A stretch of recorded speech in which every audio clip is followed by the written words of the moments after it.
Welcome to The Explainer. You know, some of the most chilling parts of our history come to us from the people who actually lived through them, who wrote it all down. Today we're delving into one of those accounts, John Foxe's Book of Martyrs, to understand a really dark time, a period of state-sponsored terror. We're going to explore what happens when your personal faith stops being private and instead becomes a public crime punishable by a horrifying death. Just let that sink in for a second. Almost 300 people. These weren't soldiers on a battlefield. They were regular citizens, men, women, even children. And they weren't given a quick, quiet execution. They were publicly burned at the stake. This was a deliberate government policy, an instrument of terror designed to force an entire nation to change its most fundamental beliefs. So, how on earth did England get to a place where this was even possible? Well, it didn't happen overnight. It was really the result of decades of religious and political whiplash that left everyday people feeling confused, scared, and caught in the middle. I mean, try to imagine you're just a regular person living through this. In less than 20 years, the entire spiritual foundation of your country gets ripped up and replaced not once, but twice.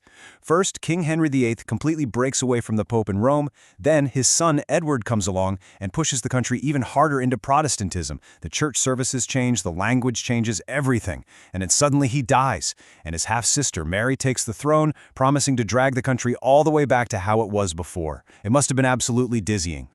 You have to understand, for Mary, this was personal. She was the devoutly Catholic daughter of Catherine of Aragon, Henry's first wife that he cast aside.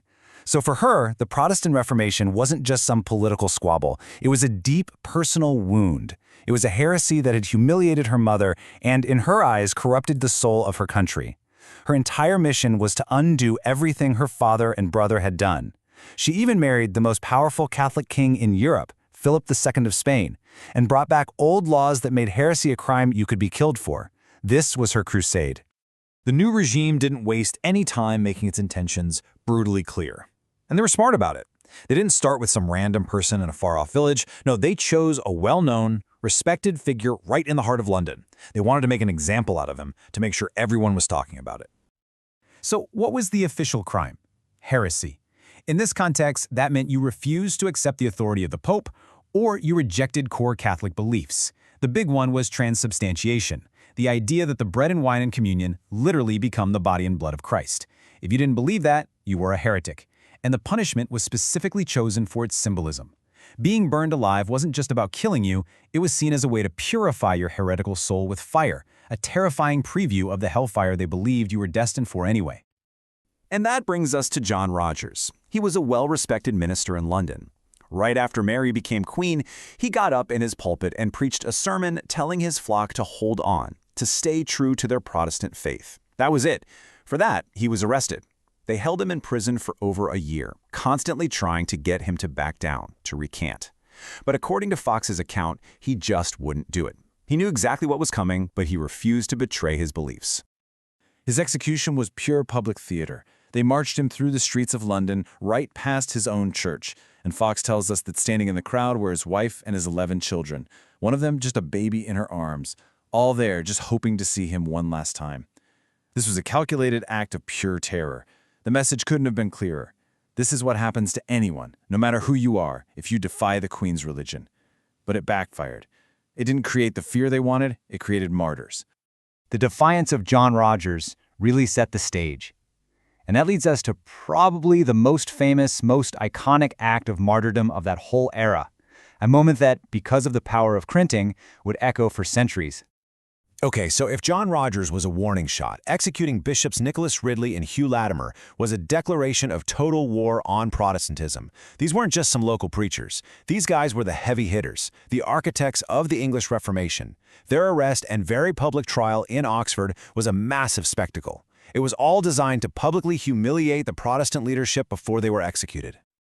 So there they are, being tied to the stake. The kindling is literally at their feet. And the elderly Bishop Latimer turns to his friend Nicholas Ridley and says these incredible words. "Be of good comfort, Master Ridley, and play the man.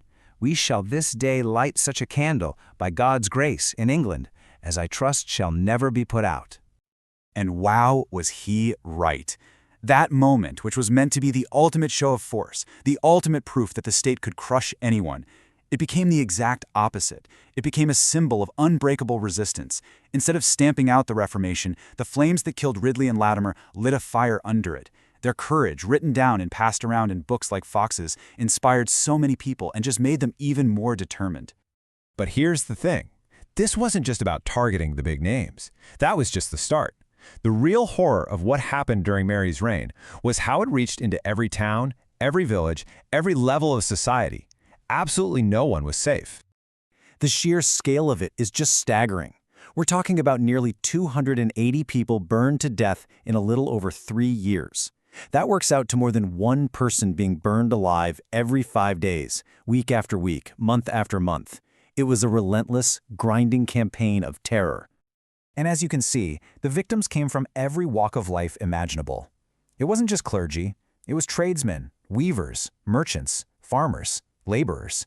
And a shocking number of the victims were women. The goal was to rip heresy out of the entire fabric of English society, to make sure that everyone knew someone, or at least knew of someone, who had been sent to the flames. The stories in Foxe's book are just gut-wrenching. You read about Alice Bendon, a wife from Kent. Her crime? She stopped going to the Catholic Mass. For that, she was thrown in prison in a cell so small she couldn't even stand up. She got so sick and weak they had to carry her to the stake. Or the story of Joan Waste, a blind woman from Derby. She couldn't read the New Catholic prayer books, so she paid an old man to read the Protestant Bible to her. For listening to Scripture, she was condemned as a heretic and burned to death. I mean, these weren't political leaders. They were just ordinary people. So after all that horror, what was the result? Did Mary succeed? Did she manage to turn England back into a Catholic nation? And how did history end up remembering the Queen who ordered all of this? Here's the really shocking part. When Mary first became queen, she was incredibly popular. The history is very clear on this. The public had actually rallied behind her to put her on the throne. They loved her. But she completely burned through all of that goodwill. Her obsessive persecution of her own people turned the public against her.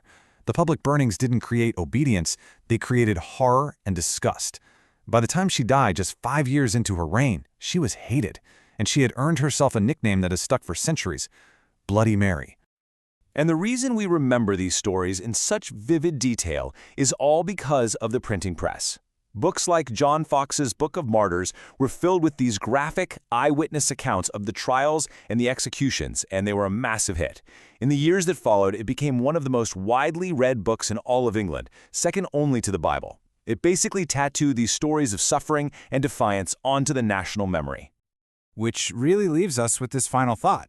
The events of Mary's reign happened. They're a fact. But the reason we remember her as Bloody Mary, the reason her legacy is defined by these fires, is because of the power of the stories that were told afterward. It's such a powerful reminder that history isn't just about what happened. It's about who gets to tell the story.